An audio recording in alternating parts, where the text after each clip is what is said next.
Gravando, presidente. Obrigado, Jailson. Bom dia a todos. Iniciamos formalmente a sessão de julgamento da 6ª Câmara Julgadora do Tribunal de Impostos e Taxas, sessão do dia 23 de março de 2023, fazendo aqui a verificação do quórum e pedindo aos colegas que confirmem a presença no sistema.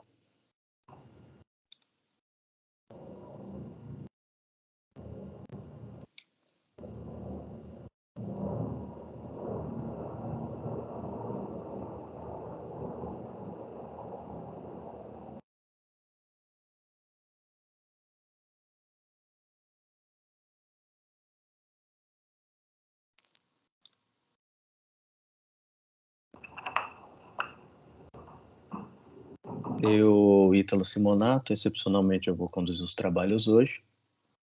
Também na composição da Câmara, o Dr. João Marcelo de Oliveira, Dr. Ednei Bertola e a doutora Flávia D'Albuquerque, agradecendo aos colegas a gentileza de prestigiar a Câmara na sessão de hoje. Também em sessão a doutora Aline, pela representação fiscal. Informo que essa sessão ela é gravada e após seu término ela vai ser disponibilizada no canal do TIT no YouTube. Peço a gentileza de deixar os microfones no mudo para evitar ruídos, só acionando aqui quando forem falar. Considerando que não teremos sustentação oral no dia de hoje, a gente vai seguir aqui pela ordem da pauta. Só um instante para iniciar aqui o sistema. Primeiro processo da pauta, Edwards Life Science Comércio de Produtos Médicos Cirúrgicos Limitada, auto de infração 443-206. Minha relatoria.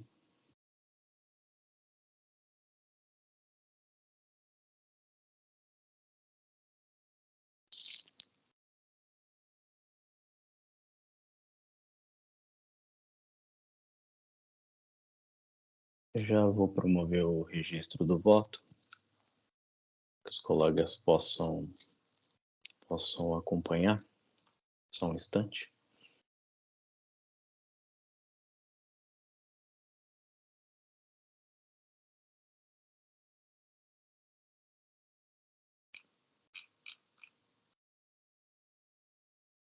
Eu vou promover a leitura do voto. O voto já está registrado aí no sistema. Trata-se aqui de recurso ordinário, cuja acusação única é de emitir documentos fiscais sem a correspondente entrada da mercadoria no estabelecimento, frisando que o contribuinte emitiu notas fiscais eletrônicas referente à devolução de mercadorias anteriormente remetidas em consignação, sem que estas mercadorias de fato tenham retornado ao estabelecimento. A tese fiscal é de que não houve o retorno real de mercadorias remetidas em consignação, apontando para a simulação dessas operações. A infração exige somente a multa, ao passo que as operações são isentas do ICMS. Explica a recorrente que exerce atividade de comércio, distribuição e importação de equipamentos médicos cirúrgicos, próteses e outros instrumentos médicos hospitalares, detalhando que para a consecução do seu objeto social e também pelas especificidades do mercado de atuação, parte das operações da empresa é realizada através do Instituto Comercial da Consignação Mercantil. Isso porque a recorrente necessita enviar aos destinatários diversos produtos de tamanhos e materiais variados, sob a forma de kits, para que durante o procedimento cirúrgico a equipe médica avalie presencialmente qual equipamento será mais adequado para o paciente e se outro procedimento deverá ser observado. Desse modo, após a realização da cirurgia, as mercadorias não utilizadas são devolvidas à recorrente. Em síntese, defende a recorrente que inexiste a simulação, fraude e dolo, visto que a recorrente não praticou o ato fictício ou que não corresponde à realidade, como amplamente evidenciado pelos documentos comprobatórios, e argumentou ainda ter observado as diretrizes do ajuste CNF 11/2014 e da consulta tributária 5663/2015 em sua prática mercantil, não ocorrendo qualquer infração à legislação tributária. Pois bem, quanto ao pleito de nulidade do auto de infração, por ofensa ao artigo 142, defendendo que a realidade fática não foi devidamente averiguada, eu reputo sem razão recorrente, buscando fabricar a nulidade que sabidamente não existe. O lançamento de ofício está bem posto, suficientemente motivado, tudo em rigorosa obediência ao artigo 142 do CTNs e artigo 134 da 13457, inclusive e principalmente seus aspectos normativos e quantitativos, não se identificando ofensa a princípio do contraditório, ampla defesa e verdade real. O relatório infracional é detalhado, conduzindo por todo o procedimento fiscalizatório antecedente ao lançamento e concluindo não só pela ocorrência infracional, como justificadamente por existência de conduta simulatória pela recorrente, visto que a acusação fiscal não contesta as características comerciais ou o procedimento fiscal adotado pela recorrente, inclusive amparado em resposta à consulta fiscal, na qual figurou como consulente. O que se afere, conforme premissa fiscal, é que a recorrente não conseguiu comprovar as devoluções que alega ter ocorrido, cuja percepção fiscal foi fortemente corroborada por ausência de esclarecimentos e documentações a contento quando da fase fiscalizatória. Exemplos narrados pela autoridade fiscal em relato circunstanciado reforçam o entendimento de que ocorreram operações de devolução falseadas e, portanto, simuladas ou fraudadas, frisando-se aqui que o fato de se tratar de operações isentas não desqualifica o ato simulatório, ainda que atrelado a obrigações acessórias. Não se ignora no ponto que as notas fiscais de retorno corresponderam a quase 88% das operações que praticou. Assim, todas as notificações que defende ter respondido não se prestam a infirmar as conclusões fiscais, ao passo que o autor do feito concluiu que, abre aspas, as respostas apresentadas pelo contribuinte não enfrentaram ou esclareceram devidamente as notificações, desfigurando o objetivo principal, que era comprovar cabalmente as devoluções das mercadorias remetidas em consignação, fecho aspas. Como exemplos contundentes, dispôs o autor do feito que, abre aspas, ao ser notificado apresentar mensagens e registros das tratativas de devoluções, nomes dos contratantes, telefone, informou que foram por e-mails e a empresa tinha como política não arquivar os e-mails comerciais por mais de um ano e que, ao ser requerido que compusesse as remessas e respectivas devoluções, informando detalhes sobre o transporte, solicitou prazo adicional e apresentando informações incompletas e incorretas somente em 20 de julho de 2021, 4 meses após a notificação. Digo eu, embora alegue a recorrente celeridade, presteza na resposta às notificações e transparência, afirmo que o conteúdo documental por si apresentado à fiscalização, independentemente de disposições adotadas pela recorrente, não foi minimamente suficiente a amparar suas alegações. Assim, as justificativas tecidas das folhas 353 e 355 são pouco elucidativas, pois tudo alega e nada demonstra. Nesse sentido, conforme bem observa a representação fiscal, recorrente alega no recurso que apresentou a planilha nos modos solicitados. Entretanto, não juntou aos autos referida planilha com comprovação da entrega a fim de demonstrar a veracidade de suas alegações. Em que peço a alegação, não localizamos nenhuma planilha na defesa. Fecho aspas. De fato, digo eu, embora cite nominalmente, nenhuma planilha foi juntada aos autos e nenhum documento foi apresentado de modo a convincentemente afastar as premissas fiscais. Os parcos documentos instrutórios da defesa apenas margeiam o objeto da acusação, mas jamais o atingem. Há de se concordar com a representação fiscal afirmar que os esclarecimentos de que, ao invés das notas fiscais de referência terem sido canceladas, foram emitidas notas fiscais de retorno para anular tais operações, corrobora que houve emissão de notas fiscais de devolução sem a efetiva entrada de mercadorias. Frisando-se aqui que as notas fiscais objeto da exemplificação pelo autor do feito não se traduzem no único fundamento acusatório do autor do AFR, e sim em elemento amostral de seu convencimento, ou seja, caberia recorrente demonstrar documentalmente a legitimidade de todas as operações de devolução objeto da autuação e não enfrentar somente uma ou outra operação. Em remate, concluo que a recorrente não comprovou documentalmente o que alega e cujo ônus lhe competia, de modo que prevalece incólume a acusação fiscal, que é de penalidade que se converte em obrigação principal e todas suas conclusões, inclusive quanto à premissa de ato simulatório, restando afastados como reflexo lógico as pretensões recursais de aplicação do 527-A, com redução ou relevação da penalidade e da limitação prevista no artigo 85-A, que não se aplicam quando identificada a ocorrência de dolo, fraude ou simulação. Afasto, portanto, tais argumentos subsidiários. Quanto ao argumento de redução da multa, sob a ótica da confiscatoriedade ou desproporcionalidade, se diz que a penalidade aplicada justapõe-se concretamente à hipótese normativa infracional, encontra-se válida e eficaz. Tal pretensão, portanto, encontra óbice no artigo 28 da 13457. Por fim, indefiro o pleito de conversão de julgamento e diligência, ao passo que a esse julgador não há necessidade de esclarecimento de matéria de fato ou necessidade de instrução ou saneamento do feito. Quanto aos juros, a representação fiscal em contra-razões, eu pleitei a observância da súmula 10 do TIT. Eu estou acolhendo esse ponto aqui, de forma a aplicar a redação da súmula 10 revisado, de modo que eu conheci do recurso ordinário, dele parcial provimento, tão somente para reduzir os juros à taxa Selic para todo o período objeto da autuação. É assim que votei, o voto já está registrado, e eu pergunto aos colegas se tem algum comentário, alguma divergência. Doutor Ítalo, peço a palavra só para complementá-lo no voto. Muito bem elaborada a questão, muito bem observado, né? E para adiantar que já vou acompanhá-lo, tá? Obrigado, João Marcelo. Presidente, foram enfrentados todos os pontos e eu vou acompanhar o voto. Obrigado, doutora Dinei. Igualmente, parabenizo o presidente e vou acompanhar o voto. Obrigado, doutora Flávia. Feitas as considerações, eu encerro os debates e passo a verificação do quórum.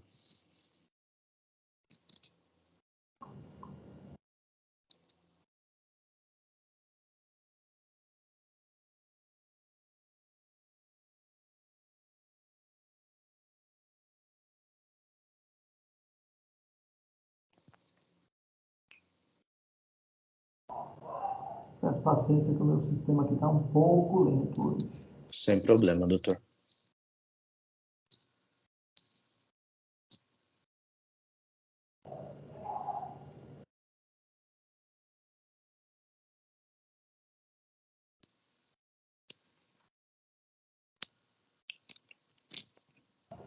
Votação iniciada.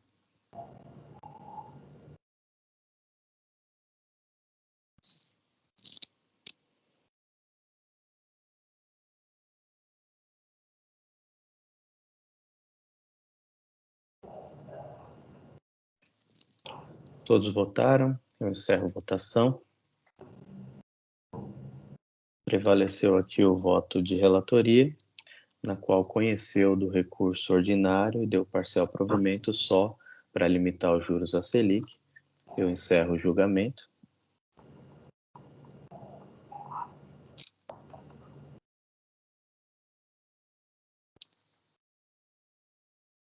Segundo processo da pauta, também de minha relatoria, auto de infração 4.144.029, ARPMED SA. Vou aqui fazer o registro do voto.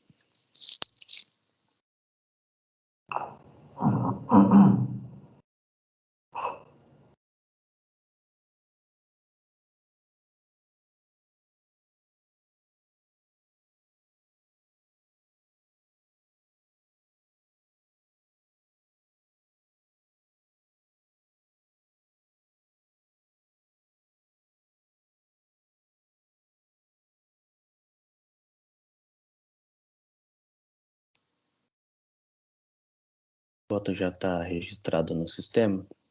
Como não há sustentação oral, eu vou passar direto à leitura. Há dois recursos, recurso de ofício e recurso ordinário. Eu passo primeiro ao recurso de ofício e, de forma muito breve, digo que não há controvérsia a ser dirimida. O julgador acorre, em decisão fundamentada, ele julgou parcialmente procedente o auto de infração exatamente para reduzir os juros conforme súmula 10 revisada.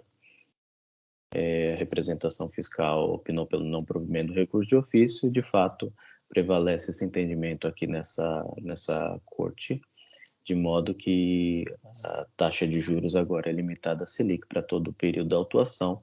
Assim, eu estou mantendo a decisão pelos seus próprios fundamentos, desprovendo o recurso de ofício. Quanto ao recurso ordinário, aqui eu só destaco que são acusações fiscais de 1 a 5 infrações relativas à falta de pagamento do imposto, e a infração do item 6 é de falta de escrituração. Em apertada síntese, defende a recorrente uma preliminar de nulidade por violação do artigo 5º 4 da Lei Complementar 939 de 2003, no mérito, a improcedência do lançamento ante a prevalência da base de cálculo real de mercadorias sobre o preço médio ao consumidor e o caráter confiscatório dos juros e a multa punitiva. Quanto à preliminar de nulidade, defende a recorrente que a presente fiscalização se deu de forma simplória, sem levar em conta as situações fáticas peculiares de cada caso, e aqui eu transcrevo todos os argumentos nesse sentido, mas eu digo sem razão a recorrente.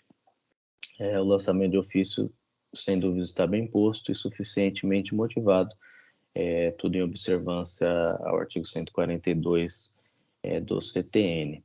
Correto o julgador de piso ao dispor que os argumentos apresentados pelo impugnante são meramente protelatórios, pois o que se pretende é combater o processo e não acusações fiscais elencadas na exordial.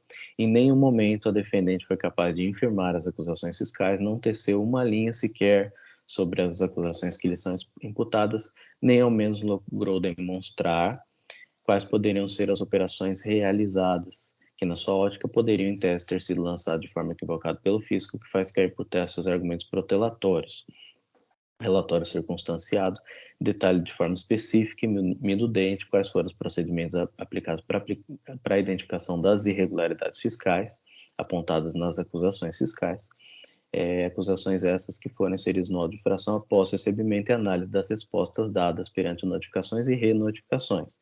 Já na fase contenciosa, a empresa não logrou contestar as acusações sofridas, nem ao menos logrou contraditar os demonstrativos elaborados pelo fisco, fazendo de forma objetiva, com a indicação precisa de suposto erro ou de uma suposta incorreção em contrato com a apresentação das correspondentes comprovações. Afasta-se, pois, a preliminar. No mérito, apenas alega recorrente a utilização do valor fictício ou real para o do preço médio do consumidor, que não reflete os preços médios usualmente praticados para efeito de determinação da base de causa ICMS de responsabilidade por substituição tributária e acaba configurando a repudiada pauta fiscal, ao compelir o contribuinte a utilizar parâmetros fictícios do PMC, que redunda em base de cálculo maior do que efetivamente ocorrida. Conclui no sentido de que deve ser declarada a nulidade total do auto de infração em face da indevida utilização tanto do PMC como do MVA, como critério de quantificação da base de cálculo do ICMS-ST. Quanto a tal ponto, consigam-se que o julgador já defendeu em processo semelhante, julgado em outra composição, que a base de cálculo para a quantificação do imposto devido nas operações subsequentes, sob a ótica da substituição tributária para frente, deve corresponder a um montante fidedigno, sendo ele pauta ou não, ainda que não se afaste por completo o conceito de provisório ou presumido. Esclareça-se no ponto que não se pretende com tal lógica exigir que a autoridade fiscal, quando o lançamento de ofício, perquira casuisticamente todas as operações de venda ao consumidor final, de modo a deslindar a base de cálculo literalmente real, mas tão somente demandar almejar a padronização ficcional de regras tributárias de arrecadação, tal qual a substituição tributária, paute-se sempre pela adjacência com a realidade. Em outras palavras, a base de cálculo presumida para fins de substituição tributária progressiva deve aproximar-se rigorosamente da base de cálculo do preço real. Reforce quando esse julgador se pronunciou em favor da tese do contribuinte por oportunidade de julgamento de outro auto de infração, semelhantemente à tese manejada nesses autos, não fez em afronta às regras legais voltadas ao cálculo do tributo devido por substituição tributária, e sim pela demonstração integral e convincente, inclusive naquele caso amparado por extenso laudo mercadológico, de que o crédito tributário não era factível e não refletia o verdadeiro preço de venda dos produtos aos consumidores fiscais, nem mesmo proximamente, existindo discrepâncias abissais entre a base de cálculo do ICMS-ST e o preço de venda praticado. Não é o que observo no presente caso. No caso em apreço, apenas uma alegação, sem apoio probante que lhe confira credibilidade, seriam imprescindíveis para o acolhimento da tese manejada pela recorrente elementos probatórios tempestivamente apresentados e dotados de confiabilidade, o que não enxergo no caso. Nesse sentido, invoque-se o vetusto Brocardo alegar e não provar, é o mesmo que nada a alegar. Afasta-se, portanto, tal argumento meritório.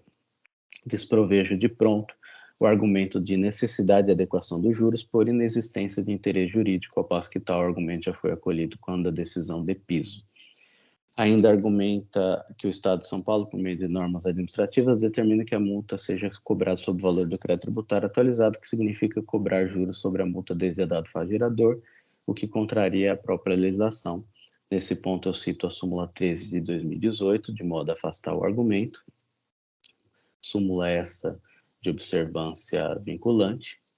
E, por fim, quanto ao argumento de redução da multa sob a ótica da confiscatoriedade, cito aqui o artigo 28 da 13457, de modo a afastar tal pretensão. Então, eu estou conhecendo o recurso de ofício, negando-lhe o provimento, e, de mesmo modo, estou reconhecendo o recurso ordinário e também negando-lhe provimento.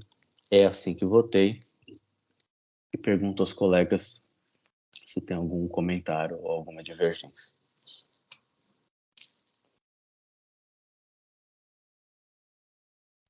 Não havendo, Dr. João Marcelo, quer comentar? Não, só dizer que parabenizar mais uma vez pelo voto, né? Foi muito detalhado sobre todas as alegações do contribuinte. Quer dizer, alegou, mas não juntou prova, não combateu a acusação. Acho que está perfeita a decisão do seu relator. Perfeito. Doutora Dinei? Perfeita.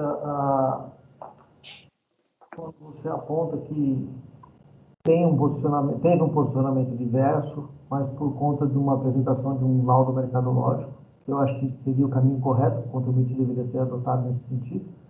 Infelizmente, ele não conseguiu fazer prova e o voto está completinho, está bem enfrentado. Eu acompanho o voto. Perfeito, doutora Dinei, obrigado.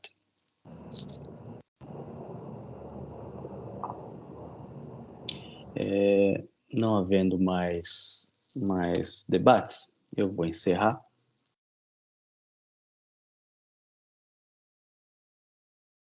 Iniciar a verificação do quórum.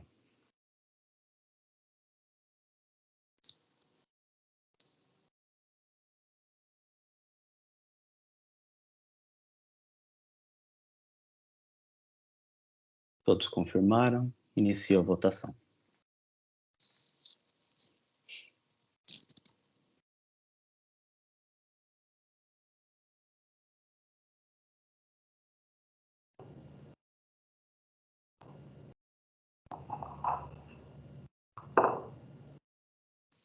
Todos votaram, encerro a votação, de modo que prevaleceu o voto de relatoria, que conhece de ambos os recursos e nega-lhes provimento. Estou encerrando o julgamento. Passamos ao último processo da pauta. Auto de infração 4.144.369, Cal Borrachas do Brasil, Comercial Limitada, de relatoria do Dr. João Marcelo.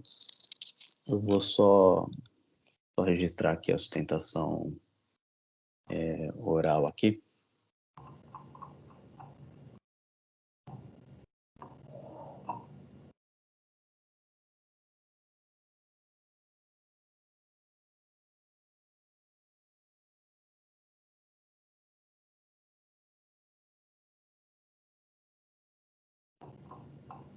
Já está apto aí para registro do voto, doutor João Marcelo.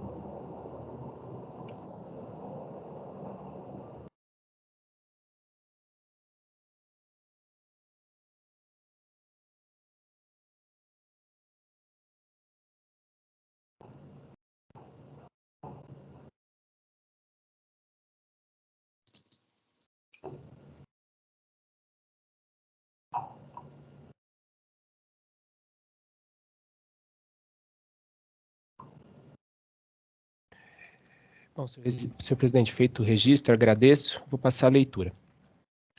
Trata-se de recurso ordinário às folhas interposto em face da decisão de primeira instância administrativa, as folhas tais que julgou procedente o presente aí incomposto dos itens assim descritos. 1. Infrações relativas ao pagamento do imposto. Deixou de pagar por meio de guia de recolhimentos especiais do ICMS no valor de R$ 2.251.194,51 nos períodos de março a dezembro de 2019, indicados no demonstrativo do anexo 1, devido até o momento do desembaraço aduaneiro sobre as importações de mercadorias adquiridas do exterior, por sua conta e ordem, mediante a interveniência do preposto importador WM Comercial Atacadista Limitada e etal CNPJ tal, endereço a rodovia Antônio Reio, número 1000, Itaipava, Itajaí, Santa Catarina.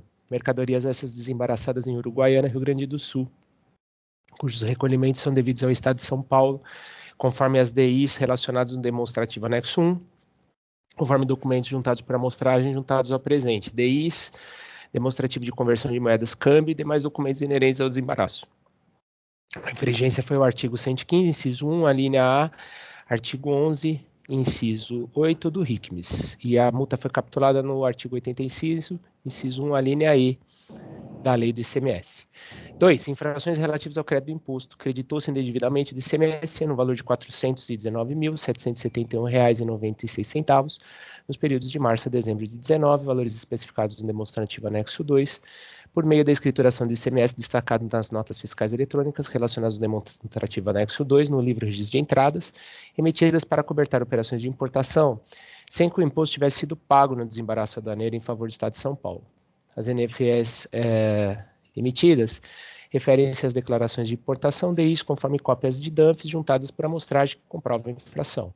Artigo 50, a infringência foi o artigo 59, parágrafo 1º, item 2, artigo 61, parágrafo 8º do RICMES. E a multa foi capturada no artigo 85, inciso 2, a linha J, da lei do ICMS.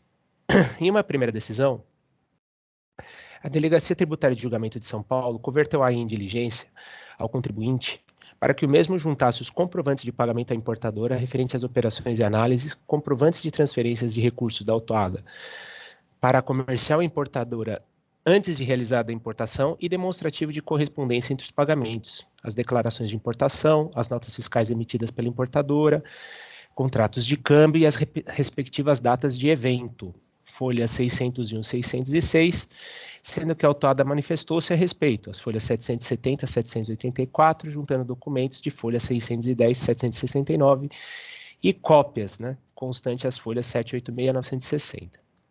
Em sua decisão, a Delegacia Tributária de Julgamento de São Paulo entendeu pela procedência do auto de infração, pois conforme síntese de folha 978, verifica-se que a infração está corretamente delineada, já que desconsiderou as operações como sendo de importação por encomenda, pois conforme observamos pelos conceitos apresentados, na realidade, trata-se de importação por conta e ordem de terceiro.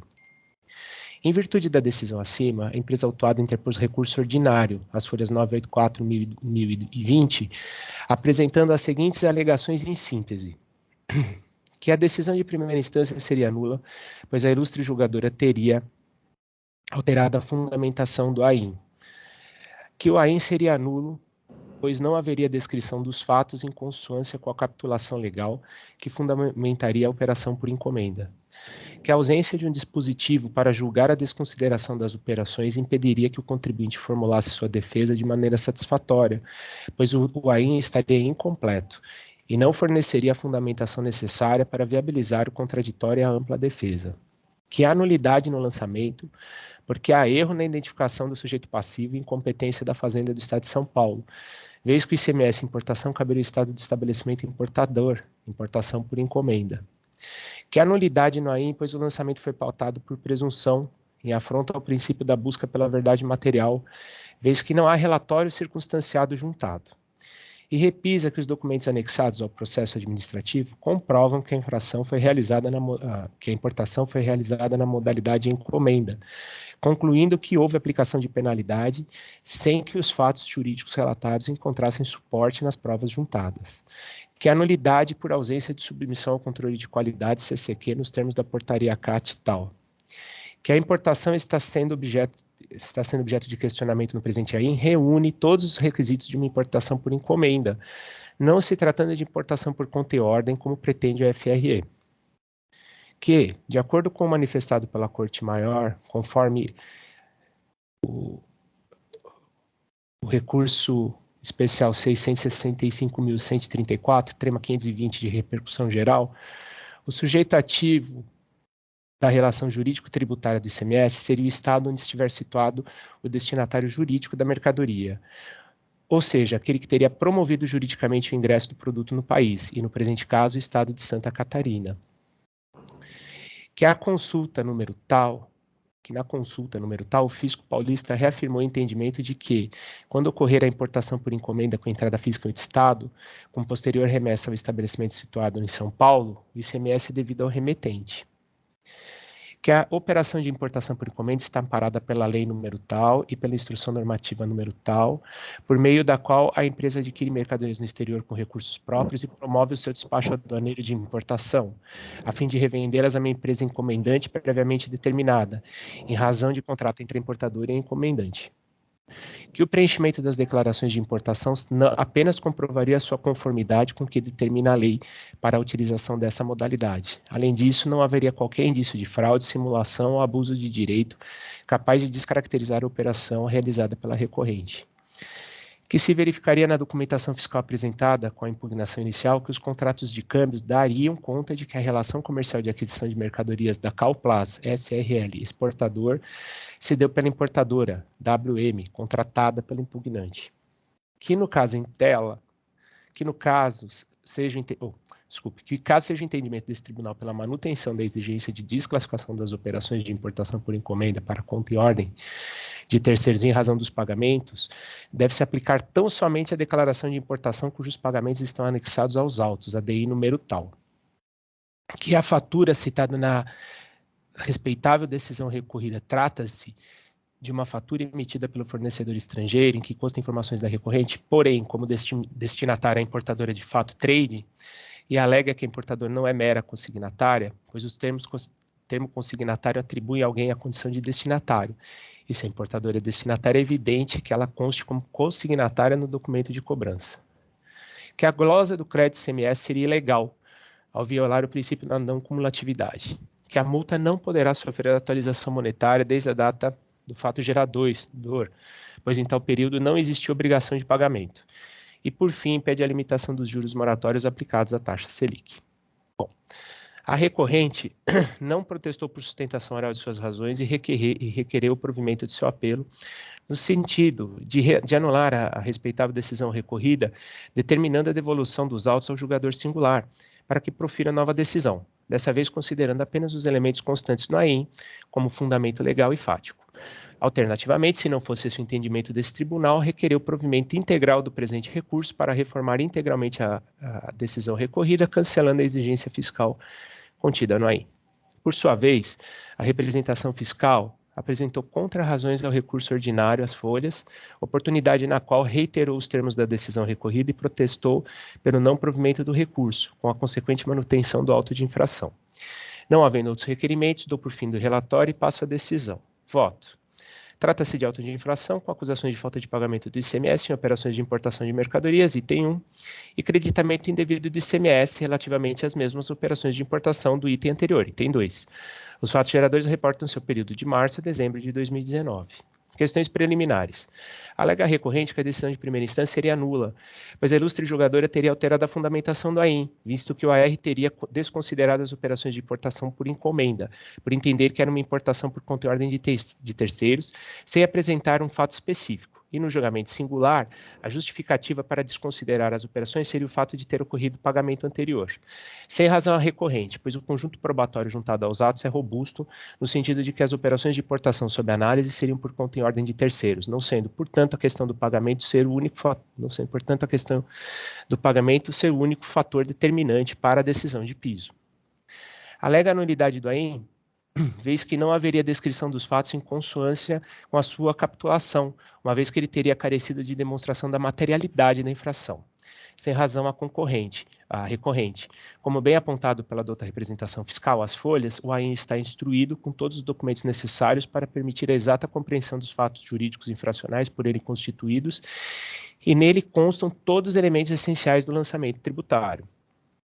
Alega que a ausência de um dispositivo para justificar a desconsideração das operações impediria que o contribuinte formulasse sua defesa de maneira satisfatória, pois o AIN estaria incompleto e não forneceria a fundamentação necessária para viabilizar o contraditório e a ampla defesa, sem razão a recorrente.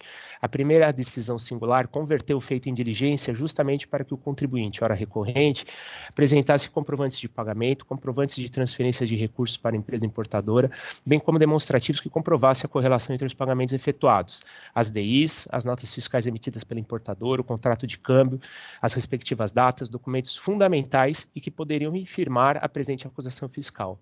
Pois bem, ao invés de juntar documentação que comprovasse suas alegações, a recorrente limitou-se a juntar documentos parciais referentes, tem um D a mais aqui, parciais, referentes à importação realizada na DI tal, insuficientes para comprovar sequer a própria operação como sendo por encomenda, vez que, conforme apontado na decisão de piso, as folhas tais, o pagamento foi realizado em momento posterior ao pagamento da autuado ao importador, o que comprova que os custos das mercadorias foram, de fato, suportados pela recorrente e que a importadora apenas repassou os recursos ao fornecedor.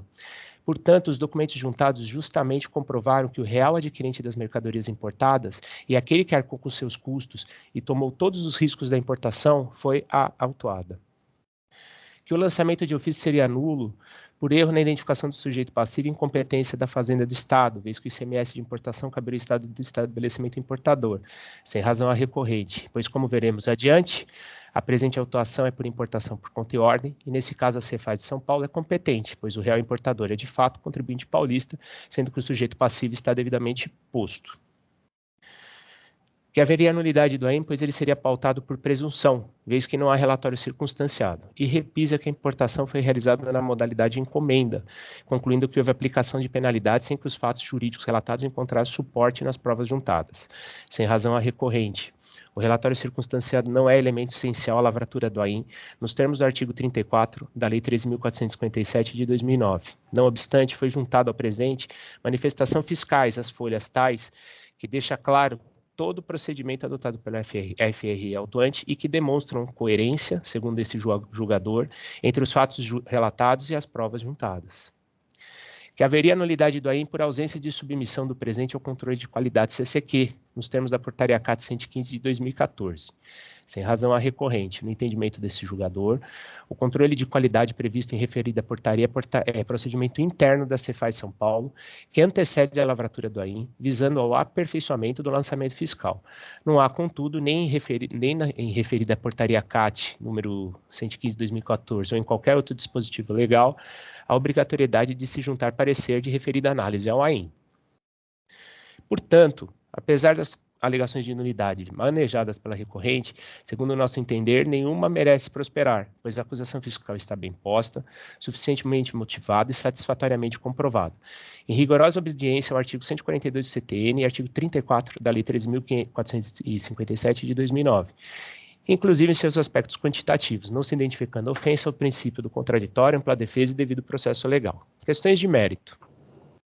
Em seu recurso, a contribuinte alega que as operações de importação se tratou de operações de importação por encomenda realizadas pela WM Comercial Atacadista Limitada. Sustenta que não há de se falar em ICMS devido ao Estado de São Paulo, uma vez que o Estado destinatário jurídico das mercadorias importadas seria importadora de fato, a WM Comercial Atacadista, consignando adicionalmente ser este o entendimento do Tribunal de Impostos e Taxas, do STF e do STJ. Acerca desse ponto, temos que a importação de mercadoria, seja na modalidade por controle terceiro, seja na modalidade por encomenda, estão devidamente previstas na instrução normativa número tal da Secretaria da Receita Federal do Brasil, conforme o abaixo transcrito, que eu vou deixar de ler por ser texto legal. Perceba-se que na operação de importação por conta e ordem de terceiros, a legislação não traz regras específicas sobre quem é o responsável pelo pagamento ao fornecedor estrangeiro. Ao passo que nas operações de importação por encomenda, o pagamento deve ser realizado exclusivamente pelo importador da encomenda. Nesse sentido, a primeira decisão da DTJ foi pela conversão do feito em diligência para que a hora recorrente apresentasse documentos que pudessem comprovar que as importações tivessem sido realizadas pelo importador por encomenda. Apesar do vultoso valor das importações realizadas, a ser instada a apresentar os documentos que comprovassem a natureza das operações de importação, a empresa autuada insurgiu-se contra a diligência, vez que considerou inadmissível, em sede de julgamento, a conversão em diligência para levantar questão jurídica até então inexistente, adiantamento de recursos, pois não trata-se de esclarecimento de matéria de fato, folha 777, e juntou documentos em relação à DI tal, que justamente comprovam a autuação estar bem posta, ao invés de fazer provas a seu favor. Fato é que, dada a oportunidade de juntar documentos que comprovassem as operações de importação, que as operações de importação foram realizadas por encomenda e que os pagamentos aos fornecedores estrangeiros foram feitos, de fato, pela empresa importadora, a recorrente não conseguiu juntar nenhuma prova completa nesse sentido. Conforme bem apontado pela douta representação fiscal às folhas, na presente lide não existe transferência de titularidade de domínio, à vista da autuada estar consignada nos autos como titular. No caso da importação por conta e ordem, uma empresa importadora presta serviço tão somente de despacho aduaneiro em seu nome, para aquisição por um terceiro que forneceu os recursos, para o qual as mercadorias serão repassadas. A importadora figura apenas como mera intermediária das negociações e a recorrente assume todas as responsabilidades. O contrato juntado às folhas 31 deixa claro que a atuação da importadora se limita à de um despachante aduaneiro. Em outras palavras, uma vez afastada a ocorrência da importação por encomenda e, com efeito, configurada a importação por conta e ordem, resta claro que a empresa autuada é a destinatária legal das mercadorias, sendo, portanto, o ICMS devido ao Estado de São Paulo, a rigor do entendimento firmado por esse egrégio Tribunal de Impostos e Taxas, pelo Superior Tribunal de Justiça e pelo Supremo Tribunal Federal. Afastamos, portanto, a alegação da aplicação do recurso especial 665.134, tema 520 de repercussão geral, a aplicação da consulta número 21505/2020, o amparo legal dado pela lei tal e por meio da instrução normativa tal, pois tais normas aplicam-se às importações sob encomenda. Quanto à alegação de que o preenchimento das declarações de importação apenas comprovaria sua conformidade com o que determina a lei para a utilização dessa modalidade e que não haveria qualquer indício de fraude, simulação ou abuso de direito capaz de descaracterizar a operação realizada pela recorrente, temos que, conforme bem apontado pela douta representação fiscal, as folhas, a autuada aventa que a declaração de importação assinala a modalidade por encomenda, o que não a socorre, porque tal informação é preenchida de forma unilateral pela importadora para que a Receita Federal posteriormente a homologue. Pelo exposto acima, é inconteste que houve fato gerador da obrigação de pagamento do ICMS ao Estado de São Paulo e a acusação permanece incólume. Que se verificaria na documentação apresentada com a impugnação inicial que os contratos de câmbio dariam conta de que a relação comercial de aquisição de mercadoria da Calplaza SRL exportador se deu pela importadora, WM, contratada pela impugnante, sem razão a recorrente. Essa alegação trata da importação feita através da DI tal, que já foi discutida anteriormente nesse voto, e é insuficiente para comprovar sequer a própria operação como sendo por encomenda, vez que, conforme apontado na decisão de piso, as folhas tais, o pagamento foi realizado em momento posterior ao pagamento autuado ao importador, o que comprova que os custos da mercadoria foram, de fato, suportados pela recorrente e que a importadora apenas repassou os recursos ao fornecedor. Tanto é fato que a prova juntada pela recorrente apenas socorre ao fisco, que a própria recorrente requer que se aplique a desclassificação das operações de importação por encomenda somente a importação da DI número tal, o que não faz o menor sentido, vez que não foi juntada nenhuma prova aos autos de que pudessem firmar a autuação, inclusive nesse caso. Quanto à alegação de que a fatura citada na respeitável decisão recorrida trata-se de uma fatura emitida pelo fornecedor estrangeiro, em que consta as informações da recorrente, porém como destinatária importadora de fato trade, e alega que a importadora não é mera consignatária, pois o termo consignatório atribui a alguém a condição de destinatário, e se a mercadoria é destinatária, é evidente que ela conste como consignatária no documento de cobrança, verificamos que não assiste razão recorrente, pois o fato da importadora figurar como mera consignatária corrobora para que se conclua que é a recorrente a real importadora das mercadorias, ou seja, mais uma prova que aponta para a realização de uma importação por conta e ordem de terceiros e não por uma importação por encomenda. Superada a questão relativa a qual estado pertence o ICMS devido na importação de mercadorias em operações por conta e ordem, temos que a recorrente se insurge ainda contra a infração relativa ao creditamento indevido do imposto relativamente às mesmas operações de importação previstas no artigo 1, no item 1 do AIM. Acerca desse ponto, temos que a decisão normativa CAT número tal é clara, 3 de 2009, né, é clara no sentido de que o Estado de São Paulo não reconhece como válidas para efeitos de crédito ICMS o imposto destacado nas notas fiscais emitidas por importador por conta e ordem. Se não vejamos, por se tratar de texto legal, eu vou pular a leitura. Da leitura do dispositivo legal acima transcrito, resta claro que, para se fazer jus ao crédito, a empresa autuada deveria ter recolhido ICMS devido pela importação em favor do Estado de São Paulo. Saliente-se que não merece guarida as alegações no sentido de que a exigência fiscal configuraria dupla exigência, pois para fins fiscais não houve operação anterior que legitimasse o crédito eventualmente apontado nas notas fiscais de entrada, não havendo, portanto, imposto cobrado anteriormente, como exigido pelo artigo 59 do RICM 00. Portanto, não há de se falar em violação ao princípio da não cumulatividade, devendo ser mantida a exigência prevista no item 2 do AIM exordial. Questões subsequentes.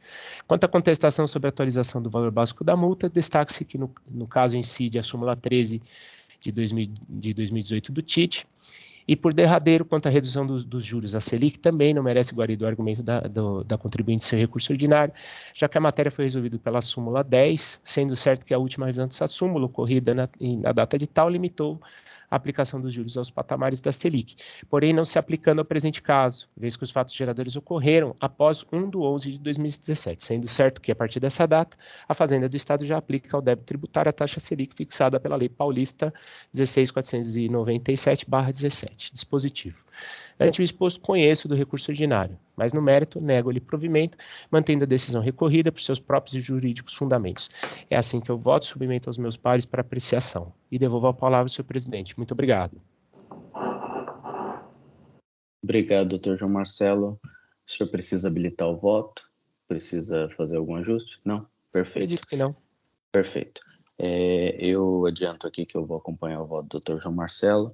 De fato, tudo foi amplamente averiguado, totalmente fundamentada a decisão, enfrentando todos os pontos, e principalmente com relação à questão de mérito, me parece muito evidente que se trata-se de uma operação por conta e ordem, apesar da denominação diferente dada pelo contribuinte. Ficou claro que a trading aqui figurava como mera despachante aduaneira, de modo que resta muito claro para mim a quem pertence a sujeição passiva e a sujeição ativa aqui nesse auto de infração. Pergunto aos colegas se tem algum comentário sobre o caso. Doutor João, primeiro, parabéns pelo voto. Efetivamente, foi extenso, mas enfrentou todos os pontos, né? O contribuinte trouxe bastante matéria, mas no fim não conseguiu demonstrar aquilo que pretendia. Eu vou acompanhar o voto. Parabéns. Obrigado, doutora Ednei.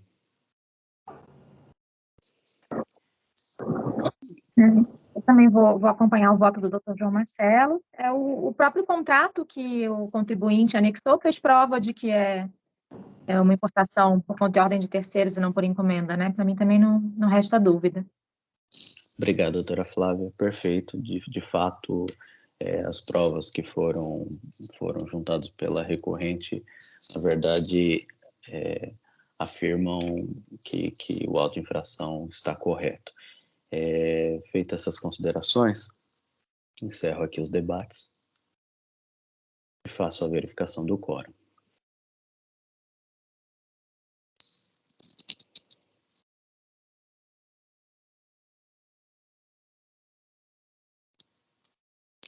Todos confirmaram, eu inicio votação.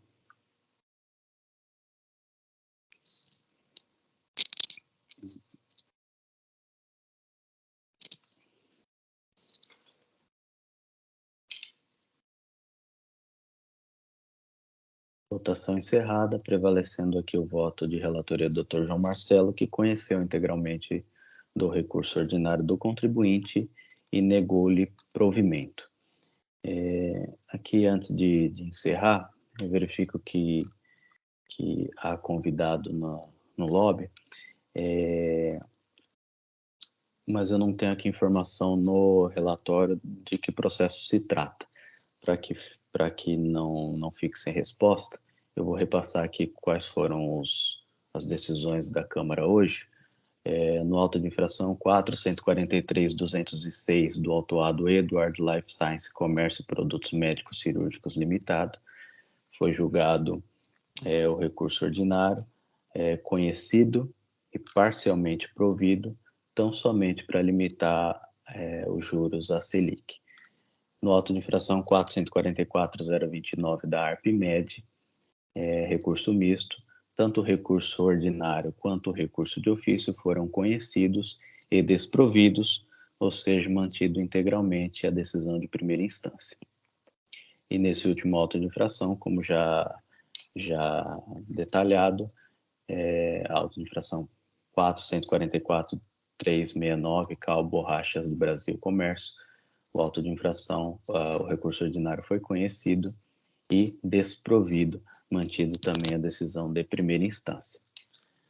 Feito essas considerações e encerrado todos os julgamentos, eu encerro formalmente a sessão, agradecendo a todos os presentes.